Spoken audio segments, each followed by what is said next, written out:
A lot of memories in this building for me, personally. Right. You've been here for 25 years? For better or worse, yes. And, back in those days, before the time you were assigned in the Pentagon, this building was pretty Spartan, Meaning? peeling paint, bare light bulbs in some of the hallways. And I suppose that's part of the story that after 9/11 and Secretary Rumsfeld made the decision within a day that it would be rebuilt. There were those advocating that, look, we're better off just demolishing and building a new facility. And Secretary Rumsfeld pointed out that this is a national landmark and a place full of history, and we would rebuild it.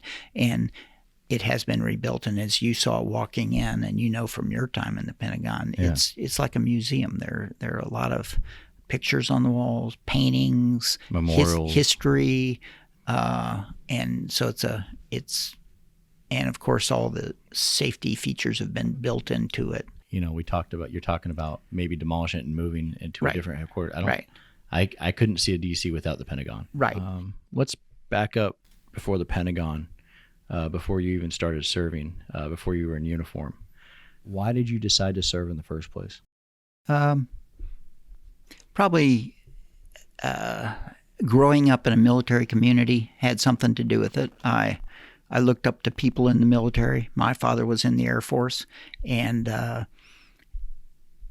so I had exposure to the tough missions, the selfless service that many of my parents' friends engaged in. Yeah. And so I always thought about the military as an option. Got you. What year did you join? Before you were born. I was commissioned in 1976. So 4 years prior to that, 1972, I graduated from high school. Got you. Flight medicine. So you're a flight surgeon, correct? And you were that in service. What do you have to do to become a flight surgeon? Well, that's a great question. I am board certified in family practice, which of course is a specialty where you see all ages, all types of patients, the full gamut. And if something is, extremely complicated, difficult, needs specialized management, of course, we refer that out to one of the specialties. Gotcha. But by and large, we try to see every issue that walks through the door. If I see a patient that comes in and I determine that they probably have a cataract, I'm not going to fix their cataract. Yeah. I'm going to send them to ophthalmology for that. But that's the nature of our business. We try to take care of as much as we can, as thoroughly as we can. And your question was, how do you become a flight surgeon? Or probably, why do you become a flight surgeon? Yeah. It turns out that a lot of medical conditions are affected by changes in altitude, changes in pressure, and there are certain conditions that you shouldn't be getting into an airplane if you have those conditions. Say that you have a collapsed lung. This can happen spontaneously, and sometimes it's not a major problem, and it will resolve on its own. If you get in an airplane, that dead airspace in your chest cavity is likely to expand and give you difficulty breathing and may kill you. And so flight medicine is a specialty designed to educate physicians who are otherwise clinicians in the things that we need to address before people fly, things that may occur during flight, and to make sure that our warfighters who are aviators are, ready to do their missions, whether that is flying a heavy multi-place cargo aircraft or a single-seat fighter. Got you. What are some unique things about flight medicine versus like on-the-ground medicine that you have to be take aware of? Like, you guys get trained, probably some specialized training. Right. Yeah. Right. You do go through a 6-week course with a a lot of instruction in the various areas of flight medicine, and then there's some exposure to the flight line, including incentive flights. There are, there's some survival training, dunking in a swimming tank. pool and learning how to keep calm, egress from a confined space underwater, and then survival training out in the field. Certainly not as rigorous as our aviators and others go through, but No SEER for Dr. Baxter. Well, it is called SEER. You did SEER training, and yes, but certainly it's not the course that aviators take up in Washington State. Mine was down in San Antonio, and they've had various versions of this over the years. So like SEER level 1, right? Vice like level 10. Gotcha. Very good. What about like G's and things like that? Did you have to do? Yeah, we rode on the centrifuge, and great fun, by the way. And that's another good point.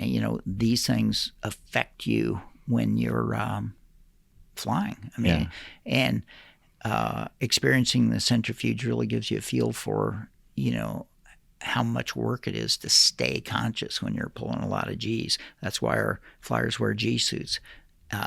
There are conditions that are aggravated by pulling G's, and that's one of the things we do here in the flight medicine office is people come to us for flight clearances, say even reporters and folks like that are going to get an incentive ride.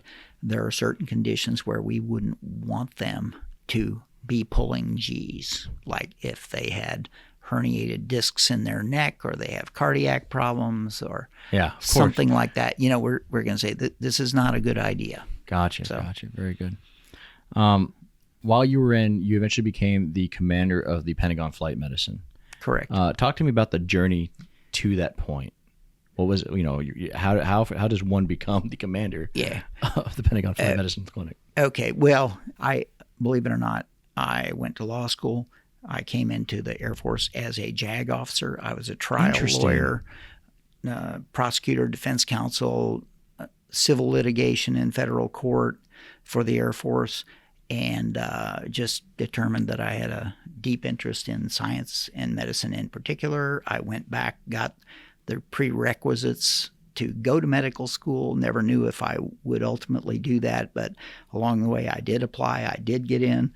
And I really enjoyed my time as a JAG, but I made a career change, went back to medical school. I attended the Military Medical School, Uniformed Services University of the Health Sciences up in Bethesda, graduated in 1989, did internship, was a flight surgeon for 3 years, then completed residency in family practice, and just got a phone call out of the blue. They had an opening in this particular clinic, and so I came here as one of the flight surgeons. Then there were some personnel changes, and before I knew it, I was the commander of this clinic. Interesting. JAG officer to right to surgeon. And let me just add, because people ask me this a lot, I make no pretense of practicing law at all, but the training and experience helps me every day in running the organization. Really? Yeah. From personnel questions to what do we need to do to comply with regulatory guidance, to people telling me that, gosh, you can't do this, bring me the regulation. We're getting an exception to this, that sort of thing. Gotcha. And anyway, but on we go. I practiced medicine full-time, and family medicine and flight medicine, and started here in 1995. What's the mission of the Pentagon Flight Clinic? A lot of folks in the Pentagon travel, to around the world to do various things. We have people that mobilize out of the Pentagon. We take care of the folks that are involved with leadership in the cases of national emergency, and we do some special things for their care. And we do this overseas travel mission, which is, a fair number of missions per year. We provide flight medicine care for patients from all services, Marine aviators, Naval aviators, Army flyers, Air Force flyers. We also provide care to some non-flyers, and we provide care for some senior civilians who are designees for medical care, people like the Secretary of Defense and other very senior people. Chairmen, chiefs of staff. Yeah, well, the chairman, of course, is active duty, would be eligible for care otherwise, but there are senior civilians that, say, service secretaries who perhaps didn't ever have military service, but they can be designees for care. And and we try to make their care accessible, and we try to provide the very best care that can be provided, but we do that for patients of all ranks. But, sometimes it's, it's tough for very senior people to take time out to come down to the clinic. We might run down to their office or sure do things to not take away from their schedule, but they get the same care. And, we've had a great rapport with the offices here in the Pentagon. And I think all of us here really enjoy taking care of folks in the Pentagon, because basically people work very, very hard here for a purpose larger than themselves. And, so it's our honor to try to make their care as easy as we can. So from 95 to 2001, you were still the commander. Right. You were here for September 11th. That's in right. the Pentagon. That's right. Walk me through that day from the time that you first came in the clinic. Okay, I'll do that. Let me give you a little background. This clinic at that time was manned with 4 flight surgeons, 1 nurse, some medical technicians, some administrative personnel, and a few others. We have our own pharmacy. We had our own radiology at that time. And it was a day much like any other. We had patients scheduled. I was doing physicals that morning, and I'd completed 1 or more physicals, and at some point in between patients, I walked out to get my next patient, and I noticed on the TV in the waiting room that a civilian airliner had struck one of the World Trade Center towers on a clear day. Yeah. And then I thought that was quite unusual and tragic, took my next patient back. At some point during my appointment with that patient, I became aware that the background noise in the Pentagon had changed. It seemed more quiet than normal, but then I heard shouting, and it wasn't just a little bit of shouting. It continued, and I opened the door, stuck my head out of the clinic, and noticed that, in fact, there were people running and there were people shouting, and there was smoke in the hallways. Wow. And others in my clinic became aware that something had happened, and we assembled quickly in the waiting room. We asked our pharmacy tech to pull a drug kit. What did you think it was at that point? Did you think it was a bomb, or? My first impression was that probably there had been some type of explosion or maybe a fire. I personally don't remember hearing a loud noise. Others in the clinic said they did hear a loud noise. And so we assembled the crew, everybody in the clinic. There was a back procedure room, and there was one of our physicians was back there performing a procedure, and so he was not there at this meeting. But we asked our pharmacy tech to grab a medical kit, and of course we have travel kits that we take overseas, so we had one pre-packed, and it included a small contingent of narcotics. Gotcha. And we went out into the hallway, And our emergency plan was to unite with the DiLorenzo Clinic, which is another medical clinic here in the Pentagon, and they're down on the first floor. As former staff here, I am familiar with that clinic. Right. Yeah. And so on our way down to the DiLorenzo Clinic, and we traveled as a group, someone told us that there were casualties in Corridor 5. So we... Like on your way down. On our way down to DiLorenzo, they said, hey, there's casualties lying on the floor in Corridor 5. So we didn't even make it to your rendezvous point. Correct. We ran to Corridor 5, and sure enough, there were patients on the floor in Corridor 5. And there was one in particular who was badly injured with burns over the front of his body.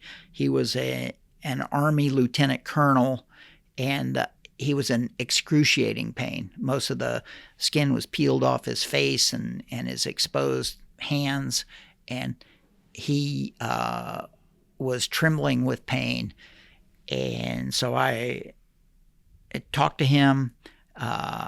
We took vital signs, and his main concern, and he kept repeating this over and over, he told us what his room number was and asked us to go get the rest of the people out of there. He said that there were 11 people working in there, and he wanted to make sure that we got them out. And this gentleman was in such pain that I had my pharmacy tech open up the med kit and give me a syringe of morphine, and I gave him morphine right there in the hallway just so he could deal with it a little bit as we moved him. And this gentleman later wrote a book about the incident, and he details this initial medical care he got. His name is Brian Birdwell. He and his wife Mel wrote a book entitled Refined by Fire, and you can read about his account of all that in that book. So he survived. Right. He did.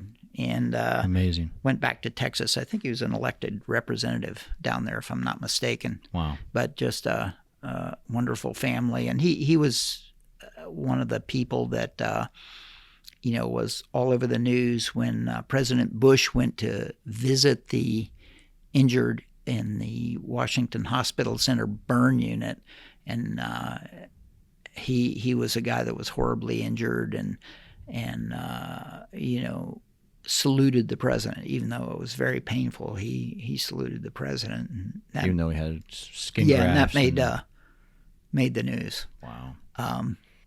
At any rate, I left some folks to transport him out to a triage area in the center courtyard, and we moved on. By this time, it was difficult to see very far in the Pentagon. The smoke was so thick. There was also a scent of gasoline or fuel of some type. Wow. And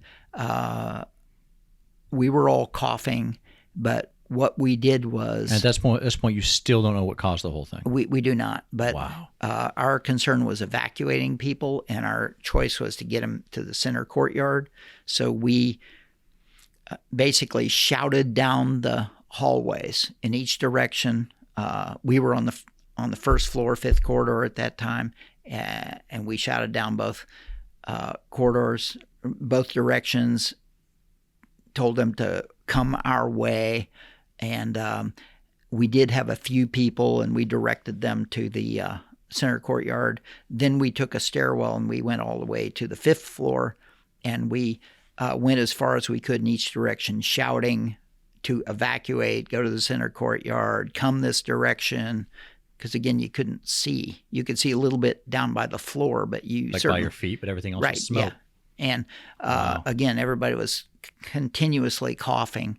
And we did that in both directions. On the fifth floor, dropped down to the fourth floor, did the same, third, second, and got back down to the first floor. And we ourselves went out into the courtyard.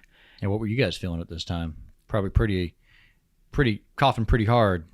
Yeah, coughing pretty hard. And, all of us in the medical field do a lot of training for emergency scenarios, in particular advanced cardiac life support, advanced trauma life support.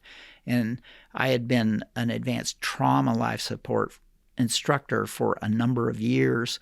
And so I was very grateful that day for all that training, because they train you to deal with things like this, how to triage and make sure someone's got an airway, make sure they're not exsanguinating, bleeding to death, and if they are, stop it, and all the steps that you need to do rapidly to save someone's life in a trauma situation.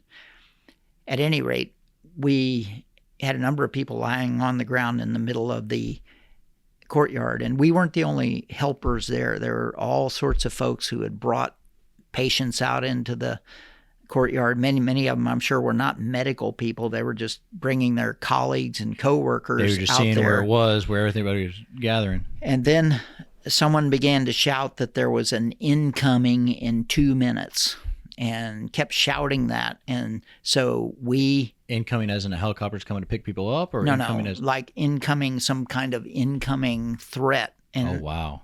They didn't specify, but we decided that we were going to move people out of the building and get them out near the Potomac River, which was another triage site. So we carried the patients that we had through the building and out into the area by the river. Wow. And once there, I recognized the Air Force Surgeon General, General Carlton. And as I learned later, he had been having a meeting with the Vice Chief of the Air Force. Now, General Carlton was a surgeon by trade and stayed clinically active, even though he was the Surgeon running General. the Air Force Medical Service. And so he had his sleeves rolled up, and he was helping triage, and we were working, shoulder to shoulder, doing this work. How prepared was your team? Oh, funny you should ask. In the summer of 2001, the commander of the DiLorenzo Clinic and I had a conversation about having a joint exercise between the two clinics. Dr. Geiling and I decided on a scenario of a jetliner striking the Pentagon at the heliport. And we chose that scenario because as you know, living in Washington, D.C., certain times of the year it gets foggy, and you also know that the airliners coming into National Airport come in from the north generally, and they turn right over the Pentagon for their final approach into National Airport. Into Reagan there, it's pretty close. Yeah. And so we thought it would be a somewhat realistic scenario that one of these airliners could get off course, get their altitude wrong, have a mechanical problem, and strike the Pentagon. And so you trained for this exact scenario? We did. Almost. And so after we performed the exercise, we went back through and addressed a number of issues that were deficient. Things like we didn't have very many stretchers, and they were stored pretty far away from the clinic. So we obtained a bunch of stretchers, and we found a storage area right in the clinic, in the DiLorenzo clinic. Our radios didn't communicate well with the Pentagon emergency personnel, so we made sure we got radios that would communicate with what we now call PIFPA, the Pentagon Force Protection Agency, and with Arlington Fire and Rescue. Local. Gotcha. We also didn't have good visibility on what was happening during the emergency, so we devised a procedure where when we stood up the medical center control center, we would send a person with a radio to the on-scene commander's location just to keep us advised of what was going on so we could anticipate medical needs. Wow. We also, it was hard to tell in the emergency situation what role each healthcare provider had. Some were technicians, some were nurses, some were pharmacists, some were doctors. And so we obtained vests that had that clearly marked, so we knew who our team members were. Makes sense. And we did a few other things. Those are the main things. So all that was taking place the summer before the attack. Summer before. And in August of 2001, we had our final meeting, and all of these issues had been addressed and corrected. And so how much of that did you implement during the actual attack? It was eerie to see that, in fact, a jetliner did hit the Pentagon at the heliport. And, I mentioned that we had moved patients out of the Pentagon to the area by the river. And it was at that point when we were out there and we were finished evacuating the sickest patients that someone told us that a jetliner had hit the Pentagon. And for many of us, we didn't know that. And so once all the patients had been evacuated, we made our way around to the heliport where, in fact, we did see, obviously a scene of great destruction. But if you studied the debris, you could see a wing spar and some ripped pieces of aluminum. And let me go back to the triage area. Yeah. We had some very sick patients there, some people that needed to be intubated to protect their airway. This is a common injury when someone has inhaled, hot smoke or been badly burned.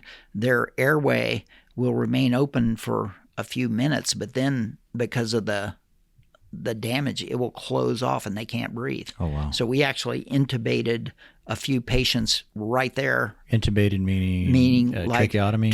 Took a specialized instrument to open up their throat and insert a tube. Wow. So that they could continue to breathe. And, of course, we didn't have any ambulances, so people went to the parking lot, brought their own vehicles, and we sent some people on pickup trucks downtown to Georgetown, George Washington Hospital, and some of these people wound up down at the Washington Hospital burn unit. Wow. At any rate, when we got to the side of the building where the aircraft hit, which was by the heliport, we assembled our team. And at that point, a Master Sergeant Paul Lorette in our unit came up to me, and he was my NCOIC, and he was wearing his uniform, except he didn't have a shirt on. He had a T-shirt on, and so I immediately asked him what happened to his shirt, and he described a scenario where he was called by some people who were trying to aid someone who was trapped. And so he went over to help, and a number of people went over to help, and apparently a person was under a piece of concrete that had collapsed, and they couldn't really see him very well. So this group of people came together, and apparently one very strong man got on his back, put his feet on this piece of concrete, and with a mighty heave lifted it, and the rest of the folks pulled this guy free. Amazing. And during this, Master Sergeant Lorette said that he felt really bad because he was on his face down there, and he was scooping wet mud away from the patient so he could get visibility on him. And he said when he looked back, he was moving all this mud right into the face of a 3-star Air Force general. That turned out to be Lieutenant General Carlton, the Air Force Surgeon General. And, after the fact, the two of them got together and realized they were working together on this, and the person was in fact saved. And both Master Sergeant Lorette and Lieutenant General Carlton received the Airman's Medal for that action. Wow. At any rate, we had all of our team by this time at the scene of the aircraft impact. The physician who was doing the procedure apparently, came out of the room long after we left and found his way out of the Pentagon and eventually linked up with us. He still had to do a procedure here Well, at the was, clinic. Yeah, he was doing a procedure that took probably 30 minutes. And when we evacuated, since it was a back treatment room, he didn't realize that the clinic had evacuated. And in the confusion, we didn't go back there to make sure nobody was back there. Yeah. And at any rate, both he and the patient got out fine. So you finally linked up with him. Right. And at this scene, we began to receive reinforcements. Helicopters were landing, ambulances from local military treatment facilities were arriving, and it became apparent that we were starting to get some medical capability, surgical teams, and so on. But by this time, the Pentagon was really burning, on fire. We sent a few people from our clinic to find their way into the Pentagon and get into the pharmacy and get all of the narcotics out. Because I think we probably left the pharmacy unsecured, and we were just concerned about that aspect of it. So we sent them in there, and they were able to get the rest of the controlled substances out, and we also had them get some emergency equipment, the rest of our trauma packs, things like that. And then we reassembled out at the scene. As the day went on, we received more and more medical capability, but from our team that went into the building, we knew it was completely uninhabitable. It was very difficult to breathe. Yeah. There were visible flames coming out of the roof of the Pentagon, and so the likelihood of any survivors in the Pentagon at this point was remote. Yeah. We did communicate with the on-scene, the incident commander on scene, but there were all of the medical folks who were trying to communicate with them. And at some point, we had a lot of medical capability on site, and I made the decision to send our people home at about 7 o'clock that night because it's a long day. Long day, but by this time we had learned that 2 aircraft had hit the World Trade Center, 1 had crashed in Pennsylvania, and we were, we didn't know what lay ahead, but I knew that these guys needed some rest. Yeah, we need to be ready for tomorrow. See their families and let their families know that they're okay. Yeah. And I'll tell you, we had a few people not in the clinic that day. We had one of our physicians had departed very early in the day, probably 4 or 5 in the morning, with the chairman of the Joint Chiefs in an overseas mission to Europe. And of course, when this emergency occurred, they turned around and came back and had fuel to make it, but they did not. They had great difficulty getting clearance to land because, as you recall, all the airports were closed. Right? Yeah. So they were able to get clearance to land at Andrews Air Force Base, but that was the exception rather than the rule. Yeah. And then we had another doctor who was on leave with his family in Florida, and he called me and made his way back as fast as he could.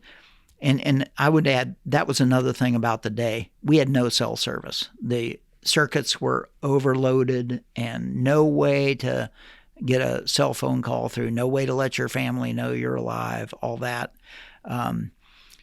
Incidentally, now there are procedures for situations like this where we can override. If you're emergency personnel, you can override and get in. There's a comms plan now. Right. And didn't you have another doctor at Walter Reed too at the time?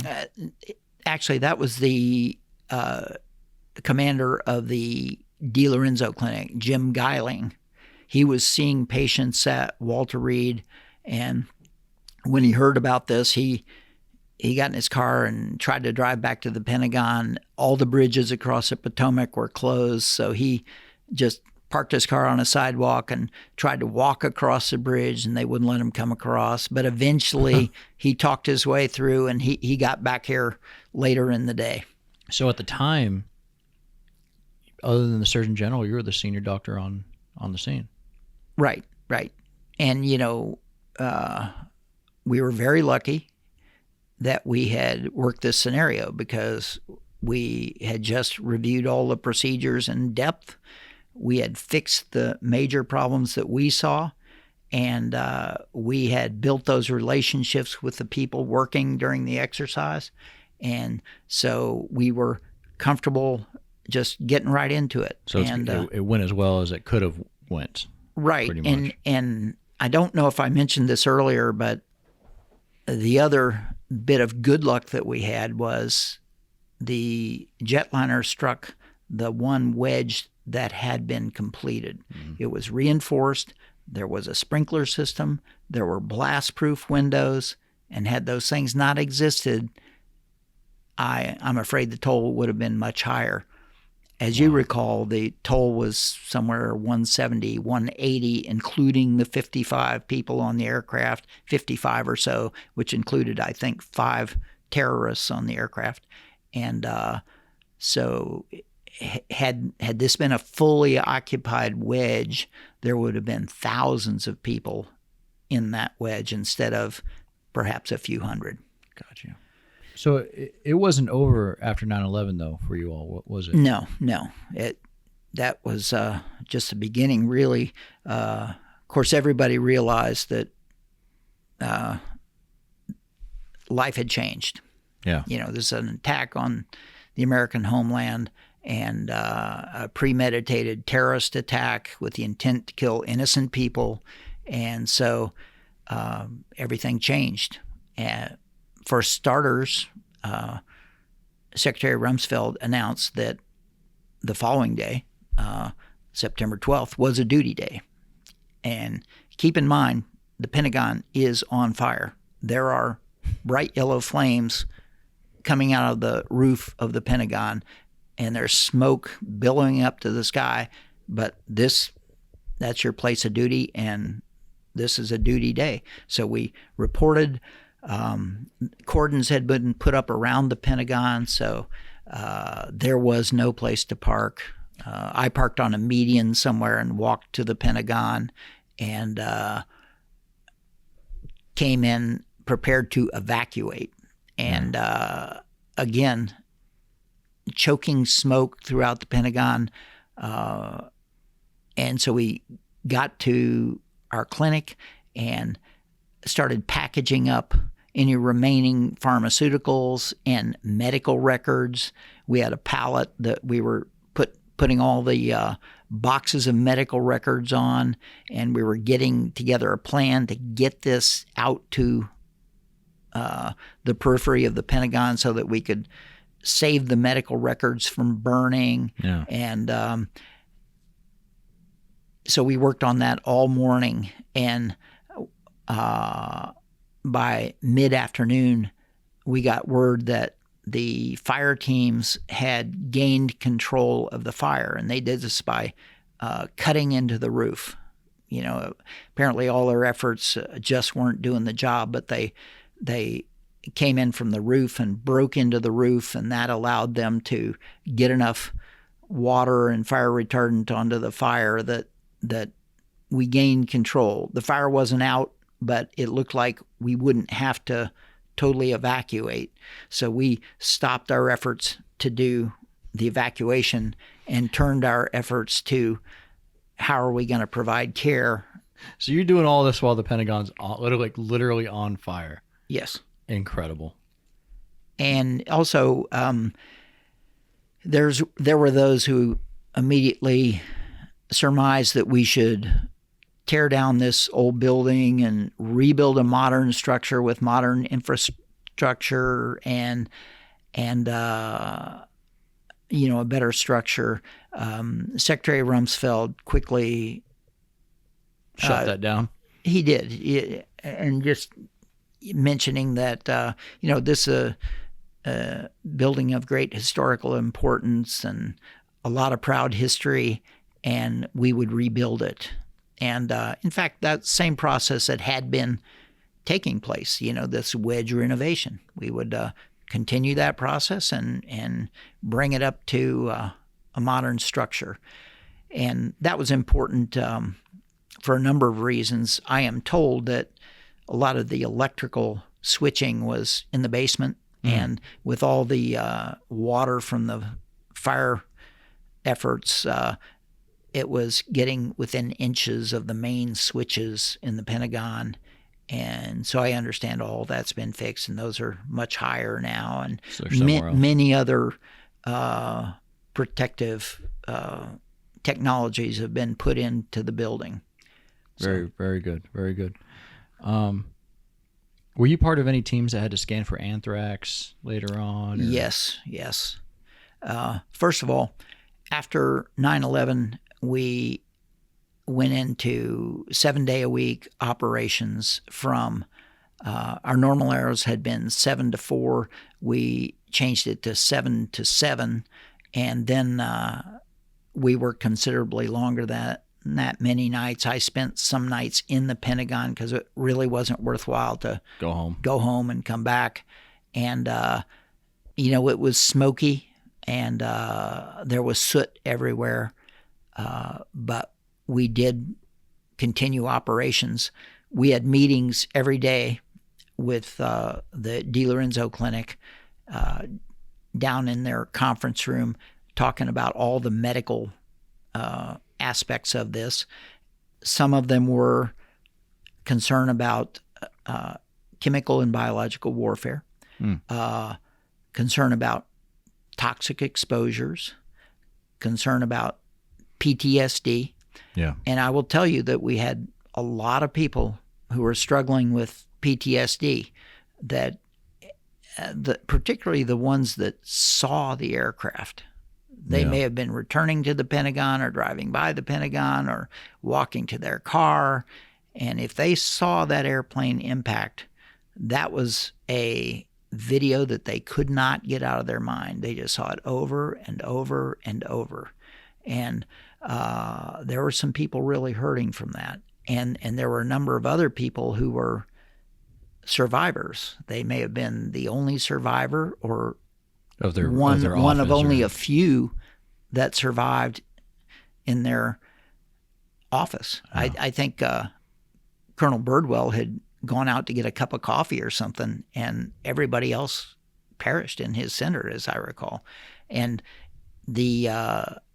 so this is a tough thing for people to deal with, and military medicine put a lot of folks here in the Pentagon to help everybody with that. In the weeks that followed, as you recall, there was an anthrax scare. Yeah. Politicians and others were receiving envelopes with white powdery substances. And I do remember that. Of course, anthrax is a very scary thing. It's very easy to acquire it, and very easy to infect someone. You can inhale it, and it's a deadly disease. Yeah. The pulmonary form of anthrax is very deadly. There is a cutaneous form. So we were stockpiling ciprofloxacin, the effective drug for that. We were trying to get anthrax vaccine and preparing for a worst-case scenario with anthrax. We were doing nasal swabs, working with CDC, and trying to make sure that we didn't, have an anthrax problem. Is there anything for you, like the smell of gasoline that you mentioned, or smoke, or the smell of smoke, or anything else that triggers you personally back to that day? Is there any kind of symptoms for you? Oh, sure. Having done this for so long, I retired in 2004. Came here in 1995, retired in 2004, was moving off to the civilian sector, but somebody stepped in and created a job and asked if I could stay and keep doing this, which I have done. there's no greater patient population in the world, and I still look forward to every day. But yes, walking through the halls of the Pentagon, sometimes I'll see something and think, yeah, I remember this on 9/11. Yeah. And I would say this, the folks that reconstructed the Pentagon did a superb job. In particular, you recall that we moved rapidly to get a contract to fix the Pentagon where this tragedy had occurred. Yeah. And those contractors worked day and night, and they finished ahead of schedule and did a super job. Great patriots.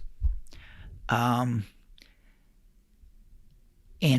other than that, they have the Pentagon now is like a museum with paintings, pictures on the wall. Great. It's great here. Great place to visit. Yeah. So this was your final duty station. Right. You got out in 2004. Yeah, I actually never made it out the door. But so this operation still exists. We're still doing that core of things that I described. We have many more patients these days. We still work closely with the De Lorenzo Clinic. Yeah. And we actually have a couple more clinics at Andrews that report up to us here. And so we try to stay ahead of these things. We try to train regularly. We try to anticipate the worst case scenarios that could occur. We try to keep abreast of the news. If we see something that's a little unusual in the news, then we start checking the news a little more often. Because we saw what happened on 9/11, and we live in a dangerous world. Yeah. And it's our job to be part of the solution if something really bad happens. Got you. So you walked out as the commander. A couple months later, became the director. Yeah. Part of that mission for you now is to be the chief flight surgeon for Secretary of Defense, Chief of Staff. Is that correct? Well, we're just a small flight clinic. We report to the 11th Medical Group, and because of our location, we do have a lot of the senior folks that are our patients. But it's probably 6% of our patients are senior people, and 94% are, sergeants, majors, petty officers, whatnot. And as I said, we try to deliver the best care that you can get anywhere. And I'll say again, we have the best patient population you'll find anywhere. A lot of dedicated people who are working their hearts out for a purpose bigger than themselves. Very good. Very good. Dr. Baxter, what is one skill that you learned during your military service that you still use today? I suppose, well, that's a long answer. Of course, very grateful for the medical training I received at the Uniformed Services University. Very grateful Pretty for direct skill set all correlation of the emergency medical training. As I mentioned, I was an advanced trauma life support instructor for about 20 years, advanced cardiac life support instructor for about 20 years, and very grateful to have been given that skill set. And that's what you want to be. As they say, when something bad happens, run towards a gunfire. Yeah. And that's what we're here for, is we know our roles, and we know that it's our job, if something catastrophic happens, is to get in there and do everything we can do to take care of folks, and we're proud to do that. Very well. And this is a question that we asked every guest. This is a question that we ask every guest here on Borne the Battle. Is there a nonprofit or a veteran in the veteran space that you think is a good example for veterans to learn from? I couldn't give one example, but I've known many folks over the years who are selflessly working with wounded warriors and other veterans to recognize and help those who, as you say, have borne the battle. Mm-hmm. So, but I really couldn't give one organization. There are many, and we're grateful to all of them. Doctor, is there anything else that I haven't asked that you think it's important for our listeners to learn?